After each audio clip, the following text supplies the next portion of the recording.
You know what it is, ladies first. So he was going to share the notes with me, but clearly this is not quite going to happen. Well, good afternoon, everybody. There's a bit of history here, just a bit. And so we thought it would be worthwhile to put all of the disputes that have been plaguing the relationship between Kumba and ArcelorMittal South Africa over the last little while in a pot, and attempt to find a solution that addresses all of them in order to just draw a line and move forward from there. And the proximate cause Norman will cover in a little bit more detail had been Thabazimbi, which hadn't really been much in the public domain. I think most people were focused on Sishen and the iron ore supply agreement over which we're in arbitration with one another. Nonetheless, what we're announcing today is an agreement that will take effect from the 1st of January 2014. It will regulate the sale and purchase of 6.25 million tons of iron ore from either mine, either Thabazimbi or Sishen, at the election of Kumba. We have furthermore agreed a price, an all-in price, a single price in essence, from Kumba to ArcelorMittal South Africa for iron ore that meets the preset specifications. And the cost overall will be governed based on Sishen, on the Sishen DMS plant, which again Norman will expand on. All right. On that Sishen DMS plant cost plus 20%. AMSA's offtake comes from the DMS plant, and therefore when we calculate the cost plus 20, it will be with effect to that particular plant and not the cost associated with the JIC plant. The agreements that we're going to be signing just now, as Nku said, will have a holistic view of what we're going to be supplying over the life of Sishen.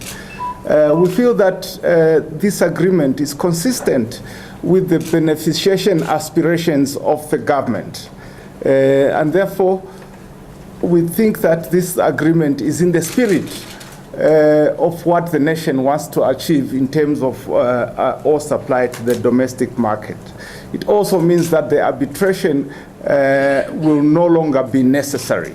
The agreement, of course, is subject to Sishen Iron Ore Company retaining 100% of the mining rights. If we don't have the mining rights, we cannot produce on behalf of AMSA. Furthermore, we've assumed that any changes in legislation or regulation with regard to domestic iron ore supply will not have a material detrimental effect on this agreement. I think a very big potential positive outcome is the possibility that this agreement presents to extend the life of Thabazimbi mine.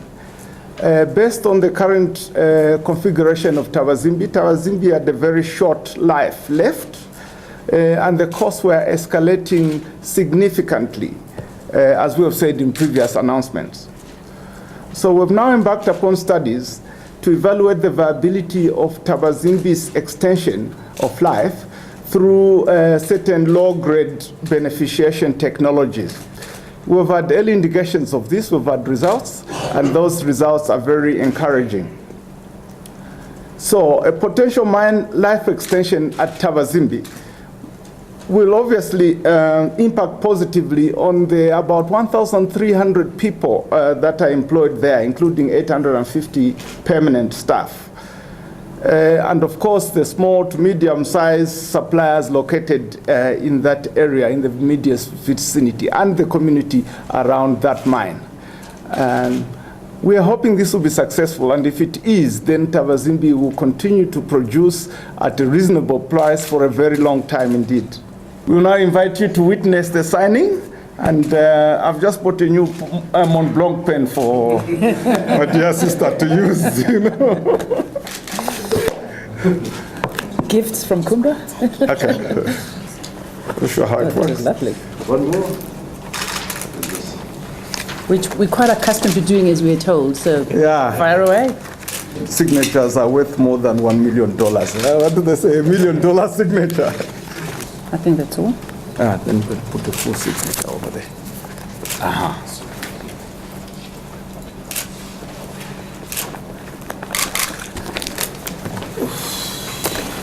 Okay, it's done. It's done, isn't it? It's done. Thank you.